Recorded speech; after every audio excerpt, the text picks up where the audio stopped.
고민을 대신 결정해드립니다. 대신 결정하는 남자. 자, 오늘은 이런 사연입니다. 월세 살면서 투자할까요? 아니면 상급지 갈아타기 할까요? 뭐 아주 많은 고민들 중에 하나이긴 한데 그래도 좀 디테일은 좀 다르겠죠? 하나씩 좀 살펴보겠습니다. 안녕하세요. 부인남 영상을 보고 의견차로 싸운 부부입니다. 저희 부부는 부인남 애청자고 거의 모든 영상을 다 보고 있습니다. 이번에 같은 영상을 듣고 다르게 해석해서 아주 피 터지게 논쟁을 했습니다. 남편은 부인남이 월세 살고 남은 돈으로 투자하라고 했는데 너 왜 그러니? 저는 부인남이 상급지로 가라고 했는데 너 왜 그러니? 제 생각입니다. 저는 지금 교통 불편한 아파트에 거주하면서 가격도 안 올라서 불만입니다. 남들은 수억 오른다고 하는데 우리 아파트는 제자리 걸음입니다. 3년 전에 샀는데 가격이 똑같아요. 그래서 이거 팔고 상급지 가려고 하는데 이사 가고 싶은 데는 직장도 가깝고 가격은 천장을 찍고 내려오고 있어가지고 글로 가면 좋을 것 같습니다. 그리고 부인남님이 상급지로 가라고 했잖아요. 그리고 남편 생각입니다. 일단 부인의 직장이 지금 거주지와 크게 먼 것도 아닙니다.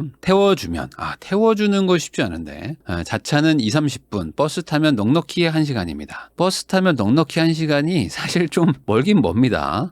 수도권에서 어떻게 뭐 경기도에 사는 분들은 뭐 1시간 반 하면 금방이다 뭐 이런 생각들 하시지만 부산에서 1시간이면 뭐 가까운 거리는 아닌 것 같은데. 그리고 현재 아파트 가성비에 매우 만족하고 있습니다. 34평 치고 아주 넓게 빠져가지고 쾌적하고요. 산에서 내려오는 공기도 상쾌하고 한적함이 좋습니다. 그러니까 뭔가 그 산 중턱에 있는 그런 데 같아요. 실제로 월세 살자는 건 아니고 저희 아파트에 깔린 돈이 1억대로 크지 않으니까 남은 돈으로 부인이 사고 싶은 아파트 갭 투자하면 된다고 얘기합니다. 부인남님이 큰 돈 엉덩이에 깔지 말고 투자하라고 했는데 부인이 얘기하는 거는 상급지 가서 모든 돈을 엉덩이에 깔자는 얘기 아닙니까? 이사 문제로 1시간 넘게 언쟁했습니다. 저를 신호로 생각하는 남편인데 왜 이렇게 오르지 않는 아파트에 집착하는지 답답합니다. 저희 상황입니다. 부산에 살고 둘 다 40대 직전이고요. 남편이 대략 500만 원 안팎 버시는 것 같고 아내가 300만 원인데 파트타임 하실 때도 있어가지고 150 정도 버시고 부업으로 1000에서 2000? 뭐 하시는 거지? 뭐 무슨 온라인 뭐 쇼핑몰 이런 거 하시나? 어쨌든 부업으로 1000에서 2000 정도 월 수입을 법니다. 그러니까 두 분이서 한 2000에서 2500 버는 거 아닙니까? 많이 버는 거죠. 자산은 10년 전에 둘이 합쳐서 5천으로 시작했는데 현재 9억에서 10억 정도 됐고요. 현금이 3억 있고 아파트 정리하면 6억으로 나옵니다. 근로소득이랑 경매소득으로 늘렸습니다. 약 400만 원 정도 지출을 하는데 양육비가 좀 많이 나오네요. 자녀는 2명. 그러면 지금 한 2000 벌어가지고 400 쓰는 거면 1600 저축한다는 건가? 뭐가 걱정이죠?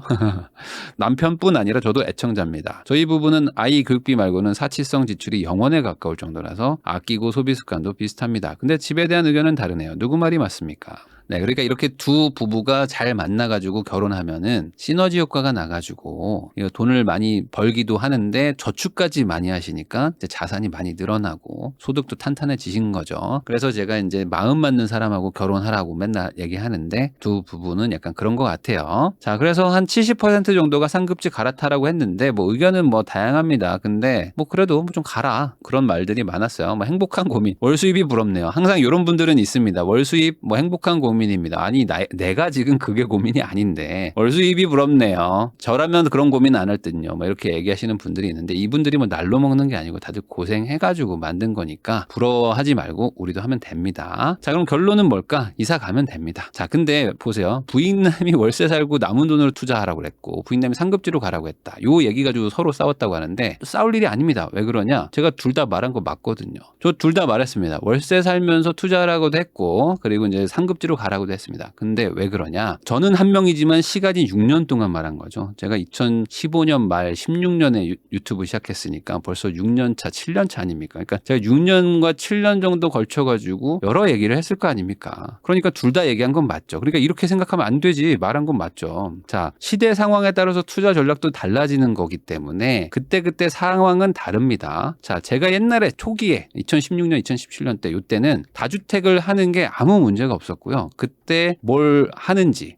무주택자분들, 1주택자분들이 다주택자들이 뭘 하는지 뭐 크게 신경을 안 썼습니다. 그냥 그때는 집을 사시든 말든 마음대로 하세요. 어차피 집값도 안 오르는데. 그래서 그때 어떤 일들이 있었냐면 2년 메뚜기족들이 많았습니다. 2년 비닐 뜯고 들어간다. 그러니까 신축 들어가가지고 비닐 뜯으면서 전세로 입주해가지고 2년 살다가 또 다른 데 또 신축 들어가가지고 또 전세에 살고 뭐 이런 거를 했었던 분들 많았죠. 그러니까 뭐 전세 물건도 좀 있었고 되고 집값도 많이 안 올라가고 그냥 돈 모아가지고 나중에 사면 되지 뭐 굳이 뭐 내가 뭐 이런 분들이 많았었죠. 그래서 사실 원래 투자를 가지고 부자가 되려면은 이 실거주랑 투자를 분리하는 거 이거 맞습니다. 그러니까 월세 살면서 그 돈을 가지고 굴려가지고 부자가 되는 게 맞고 한 채 사는 것보단 두 채, 세 채, 네 채를 사가지고 레버리지를 많이 쓰는 게 부자가 되는 길인 거는 맞아요. 근데 그게 상황이 바뀌면 또 그때는 또 아닌 거죠. 자, 실거주 기준이 높은 사람들이 있습니다. 실거주 기준이 높은 사람이라는 건 뭐냐면 내가 소득이나 어떤 자산 대비 이 정도 집엔 살아야지 뭐 이런 거죠. 뭐 예를 들어 그냥 회사원 맞벌인데 저는 강남 가서 살아야 돼요. 무조건. 강남에 30평대 아파트가 꿈입니다. 뭐 이런 분들은 실거주 기준이 엄청나게 높은 거죠. 소득 대비 지금 집값이 막 30억 하는데 연봉이 1억인데 30억에 살고 싶으면 얼마나 높은 거겠어요. 그러면 정말 가진 돈을 막 다 탈탈 털어서 어떻게든 요 기준을 높이려고 해야 된단 말이죠. 그러면 뭐가 문제가 되냐? 그냥 말 그대로 내 집에 올인하신 분들, 사실 대다수의 직장인 분들이나 뭐 일반적인 분들은 다 이렇게 하죠. 그냥 내 집 한 채가 전 재산인 분들. 이런 분들은 내가 이 거주하고 있는 집이 오르면 내 자산도 오르고 이게 내려가면 내 자산도 내려가는 그냥 동조화 현상이 일어나는 거죠. 그러면 이렇게 했을 때 정말 막 큰 부자가 되고 막 인생이 바뀔 수 있냐? 그게 좀 쉽지가 않습니다. 왜냐면 내 옆에 집들도 같이 오르고 나도 그냥 같이 오르고 내리는 게 레버리지가 크게 없는 거죠. 같이 가니까. 그리고 자산이 오르면 뭐가 인생이 많이 바뀌냐? 그런 것도 없습니다. 왜냐면 어차피 살고 있는 집이고 사실 집에 대해서 기준이 높으신 분들은 내려가기가 어렵습니다. 그러니까 이거 서울 집 팔고 뭐 경기도 외곽으로 빠져가지고 현금 6억 만든다? 이게 생각보다 어렵거든요. 살기 좋은 동네에 살다가 조금 살기 불편한 데로 가는 게 사람이라 어렵습니다. 그러니까 처분도 못하죠. 그래서 이런 분들은 언제 정리하냐? 거의 뭐 은퇴하면서거나 아니면 자녀가 결혼할 때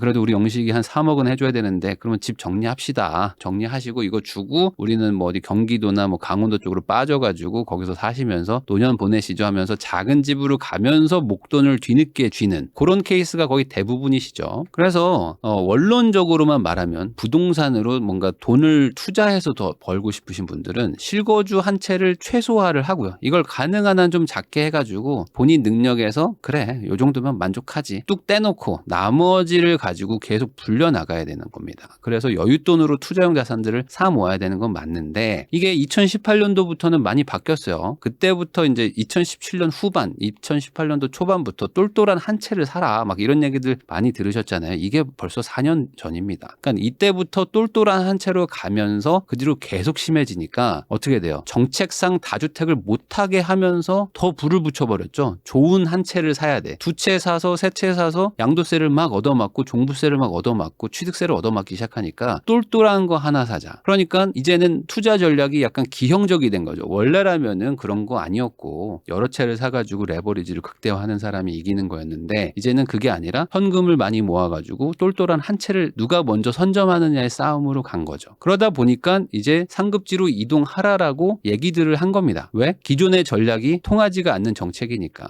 그렇지만 그렇다고 해서 한 채 전략으로 계속 가는 게 투자 포지션에서는 좋은 건 아닙니다. 그냥 일반적인 생활을 하는 분들한테는 똘똘한 한 채 사서 그냥 계속 갈아타기 하세요가 좋은 건 맞지만 그렇다고 해서 이게 인생을 바꿀 정도의 속도를 내기가 쉽지는 않다. 그런데 지금 이 두 분은 그런 거랑 아무 상관없이 큰 문제를 하나 가지고 있습니다. 뭐냐면 바로 이거죠. 자, 아파트 가격이 수억 오를 때 우리 아파트는 제자리 걸음이었다는 겁니다. 그러니까 이거는 큰 문제입니다. 다른 아파트들이 오를 때 우리 집은 안 올랐다는 거잖아요. 그 말은 상대적으로 떨어진 거죠. 다른 애들 오를 때 난 가만히 있었으면 내 거는 빠진 겁니다. 네, 그래서 제가 부산광역시의 면적별 가격 변화를 그래프로 좀 그려봤어요. 그래서 지금 2017년도 이때부터 2022년까지 5년간의 지금 그래프인데 이때 사셨겠죠? 3년 전이니까. 이때를 기준으로 한 100 정도다라고 보면은 중대형, 중형, 중소형 여기가 뭐 한 95, 6 정도 되는 거죠. 그게 지금 평균적으로 125 정도 됐으니까 거의 25%에서 30%가 올랐습니다. 근데 언제부터 오르죠? 2020년 8월 임대차 3법 터지면서부터 막 폭발하기 시작하잖아요. 그러면서 이제 전세가 막 올라가고 매매가도 같이 막 끌어올라가는 뭐 요때를 이제 볼 수가 있는데 소형은 상대적으로 좀 안 올랐죠. 근데 이분들은 34평 가지고 있다고 그랬잖아요. 그러면은 이 중형인데 여기 지금 많이 올랐단 말이죠. 그러니까 내가 산 거 대비 30% 올라야지 남들 정도 하는 건데 나는 거의 안 올랐다는 거는 마이너스 25%나 마찬가지다. 그래서 우리 물건이 뭐 어떤 건지 모르겠지만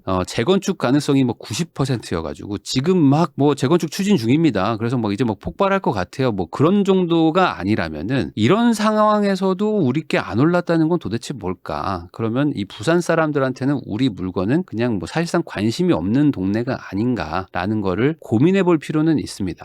이게 거주하기 좋은 거는 본인의 생각이죠. 어떤 남편이나 아내분의 그냥 본인의 취향인 거죠. 나는 그냥 산에서 내려오는 이 서늘한 바람이 좋아. 여름에도 시원해. 라고 생각하는 건 본인의 취향인 거고, 이 부산 사람들, 주변의 사람들은 우리 집을 좋게 생각하지 않는다는 거죠. 그러니까 가격이 안 올라가는 거고, 이런 데는 뭐 아주 이기적으로 생각하면은 임차로 살면 되는 겁니다. 누군가의 집에서 거주를 하는 거지 가격이 안 올라가는 걸 굳이 내가 가지고 있을 필요는 없겠죠. 그래서 상승장과 상관이 없었다면은 사실 전월세도 막 올라가기 어려운 그런 주택일 거기 때문에 임차로 산다고 해서 뭐 쫓겨나거나 뭐 그러기가 쉽지 않을 가능성이 높습니다. 그러니까 좀 안정적으로도 전월세를 살 수 있는 지역일 거예요. 그런데 이 집을 사가지고 어떤 일이 일어납니까? 괜히 뭐 집 개수도 지금 포함이 되고, 물론 뭐 비규제 지역으로 풀었다고 하지만 다시 잠길 수도 있습니다. 거기다가 뭐 또 세금 문제할 때 또 집 개수를 막 따지죠. 거기다가 뭐 양도세, 비과세 이런 거 할 때도 다 집으로 포함이 됩니다. 그러니까 굳이 이런 걸 가지고 내가 좀 불편함을 겪을 필요는 없다. 자, 거기다가 보면은 지금 양육비 지출도 크다고 얘기를 하시는데, 그래도 좀 아이 교육에 신경을 쓰는 분들일 것 같아요. 아직은 뭐 아이가 어려서 그렇지만 2명이면 앞으로 이제 양육비가 막 이렇게 올라갑니다. 그러면은 이제 나중 돼가지고 뭔가 좀 애들 학원도 좀 더 시켜야 될 것 같고, 뭐 학군을 좀 따줘야 될 것 같기도 하고 그럴 수가 있어요. 왜냐하면 돈을 좀 벌기 시작하면은 결국에 아이한테 투자하고 싶어지는 게 또 부모 마음이거든요. 그래서 지금 부부가 봤을 때 경제적으로 지금 부업이 잘 되면서 나름 경제적으로 좀 안착을 하셨으니까, 그러면 이 능력이라는 거 대비해서 지금 집이 좀 저렴할 수도 있는데 그렇게 사는 게 마냥 좋지는 않을 수도 있다는 거죠. 적절하게 내가 버는 소득에 맞춰서 이동을 하는 것도 괜찮습니다. 나중에 후회할 수도 있거든요. 거기다가 이번에 조정대상 지역이 해제가 됐어요. 그래서 이제 부산은 2년만 보유하면 됩니다. 따로 뭐 거주를 하거나 그럴 필요가 없고, 2주택자가 돼도 뭐 취득세 쪽에서 뭐 문제가 없기 때문에 사실 뭐 투자를 할 수 있는 여력은 생긴 건 맞아요. 거기다가 이 부부, 특히 이제 아내분이 원하는 거는 한 8에서 10억대 정도를 말하는 것 같아요. 그러면은 이게 뭐 부산에서도